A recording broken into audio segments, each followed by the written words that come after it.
জাহেলি জামানার মুশরিকদের চেয়ে আমাদের বর্তমান যুগের মুসলিমদের মধ্যে যারা আল্লাহর সাথে শিরক করে তারা আরো বেশি খারাপ, বেশি জঘন্য। দুইটি দিক থেকে এক নম্বর হচ্ছে জাহেলি জামানায় যারা মানুষের পূজা করত, লাত মানাত উজ্জা, এদের মূর্তি বানাতো, এরা ছিল সেই জামানার ভালো লোক।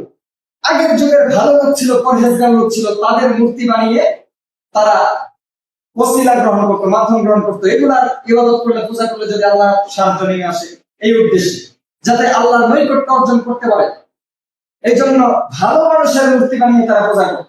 কিন্তু আমাদের সমাজের মাঝে, মুসলিমদের মাঝে যারা আল্লাহর সাথে শিরক করে, তারা এই পর্যায়ে পৌঁছেছে, মুসলিমদের মাঝে যারা মুশরিক আল্লাহর সাথে শিরক করে তারা এত খারাপ, তারা এত জঘন্য, সমাজের মাঝে এই ল্যাংটা পীরের আপনার ইবাদত করে, ল্যাংটা পীরের মাজারে গিয়ে সিজদা দেয়। যেই ব্যক্তির মাসের পর মাস, বছরের পর গোসল করে না, গায়ে গন্ধ, মাথায় জটলা বেঁধে গেছে, এবং পাগল ছাগলের ইবাদত করে, পাগল ছাগলের পূজা করে, তাদের পায়ে সিজদা দেয়, তাদের কাছে গিয়ে সাহায্য চায়, তারা নাকি আল্লাহ। সেই যুগের মুশরিকরা তো ভালো মানুষের ইবাদত করতো, ভালো মানুষের মূর্তি বানাতো। কিন্তু বর্তমান যুগের মুশরিকরা খারাপ, যাদের গায়ের কাছে দিয়ে যাওয়া যায় না গন্ধ, পাগল ছাগল, এদের পূজা করে, এদের পায়ে সিজদা দেয়। আরেকটা দিক কি, সেই যুগের মুশরিকরা, আল্লাহর রাসূলের যুগের মুশরিকরা, আল্লাহর রাসূলের জামানার মুশরিকরা, তারা যখন ছোট ছোট বিপদ থাকতো, তারা যখন আনন্দে থাকতো, উল্লাসে থাকতো, বিপদ আপদ বড় মুসিবত আসতো না, তখন এইসব মূর্তির পূজা করত।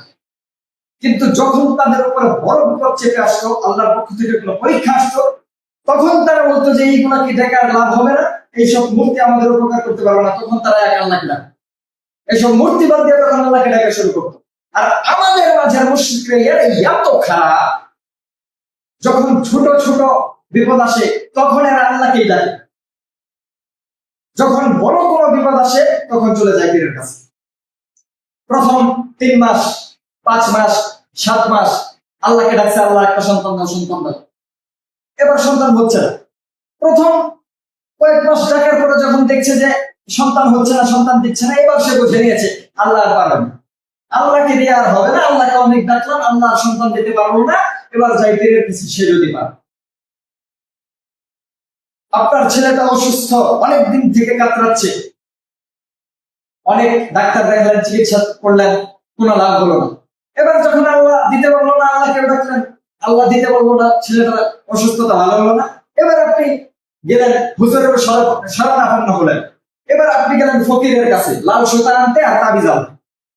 এবার আপনার ভরসা চলে গেল ওই তাবিজের উপরে, এবার আল্লাহ তো পারলো না, দেখিয়ে তাবিজ যদি ভালো করতে হয়। নাউজুবিল্লাহ। আল্লাহ রাব্বুল আলামিন আমাদেরকে শিরক থেকে বেঁচে থাকার তৌফিক দান করুন।